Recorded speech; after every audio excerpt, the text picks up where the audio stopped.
My name is Amy Brushaber. I am Kaia's mom.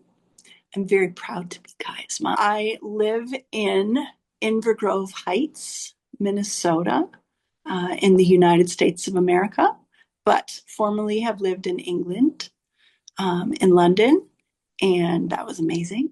We lived there for 11 years. I love all crafts. I've never been able to get into knit and crochet, however. So anything with string, not really so much. I love quilting. That is my latest, greatest pleasure. I love paper craft. I love making cards and scrapbooks and any kind of paper craft, really. I have been being creative just about for as long as I can remember. I loved markers as a kid and coloring and doodles and those kinds of things. So love a bit of creativity. Um, Goodness, quilting, I guess, I don't know. I've been inspired by that for a long time. I went to a high school graduation of one of my students that I had when she was in first grade, and her mom had done a t-shirt quilt. This is before my own children were born. And that really inspired me. And so when my own children were born, then I decided that I was going to save their precious t-shirts and other things. I think there's a piano bag in one of the quilts with someone's name on it. But I decided to save precious things from the time that my children were born. I did a cross stitch or two in my lifetime, but it's not really my thing. She has preserved some family heritage in cross stitch. She has a piece of wool that was carded. It was given to her by my dad's mother, but it was carded by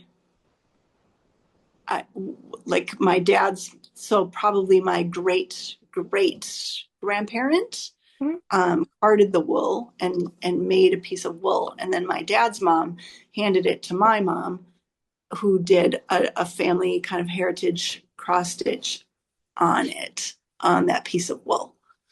Um, I can definitely feel like I can call her for advice in sewing to go, oh, how do I match these corners? She has sewn more clothing. She sewed my prom dress. She sewed my wedding dress.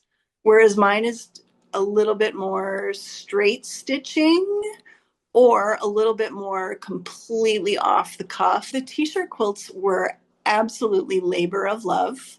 They took years and years and years. So I started saving them from the time that you were born.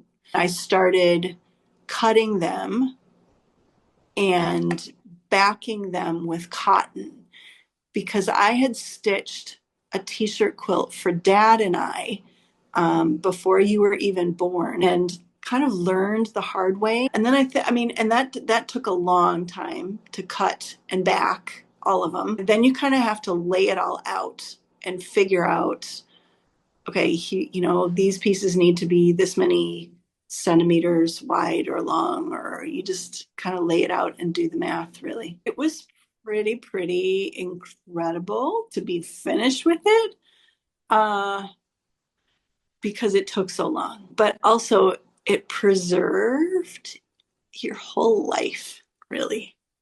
And it's like every shirt of those is a memory for me of you wearing those shirts, and you doing track and you doing ballet and living in London. Every piece of that is a piece of precious memory for me. I did a lot of YouTube, and it was kind of just straight line stitching on a sewing machine, which anybody can do, I think. I'm a very sentimental person, and to preserve those things to me is really precious, and it helps me to remember. Things like a quilt will help you to do that. But I definitely didn't want 50 t-shirts sitting around to remember. So repurposing them into something that is usable Yeah. is something that floats my boat. For me, crafting is like a stress outlet too.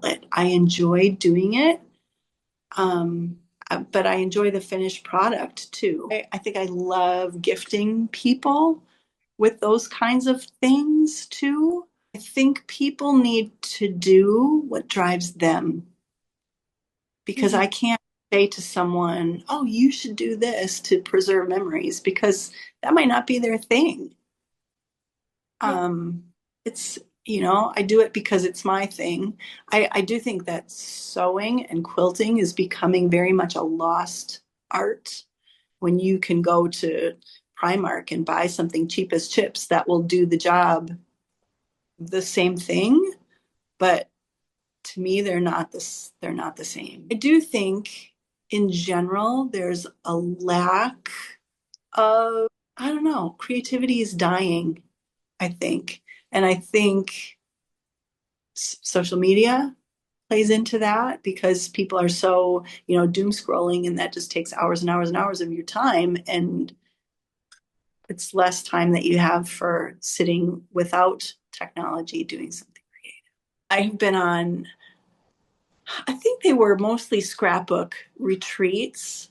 I would go with a bunch of other ladies for a weekend to a camp or a hostel or a place to stay for a bunch of people, and everybody just brings their own things, and it's amazing. You can sit and chat and be inspired and see what other people are doing, um, and get stuff done too in that sacred time. The way that I supported community with craft was at Beatlesford.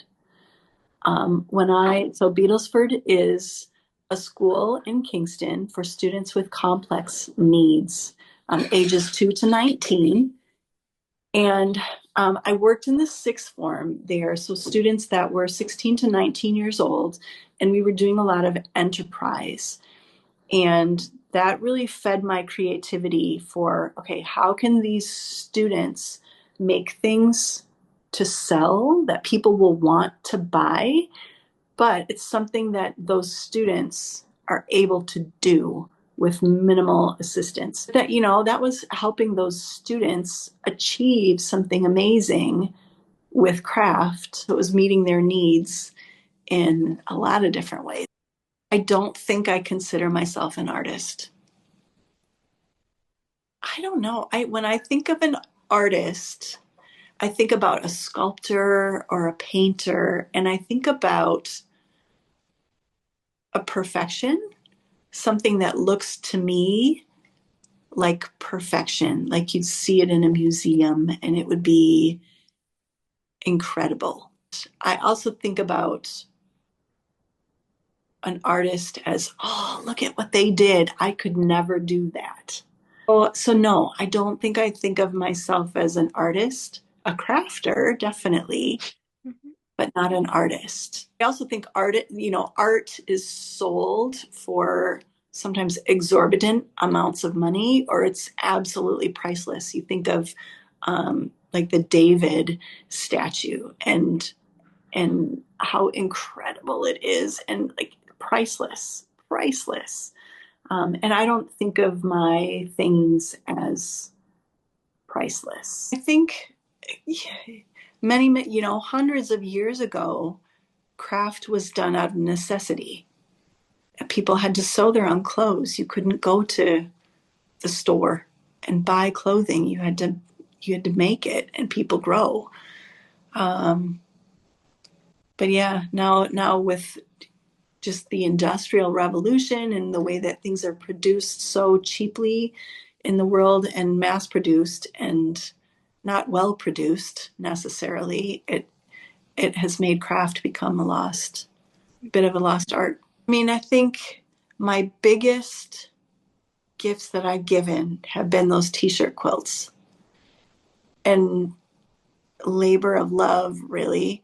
But yeah, I think those were the most special to give because they took so long to make, but because of all the memory that is precious for me in them too. Yeah.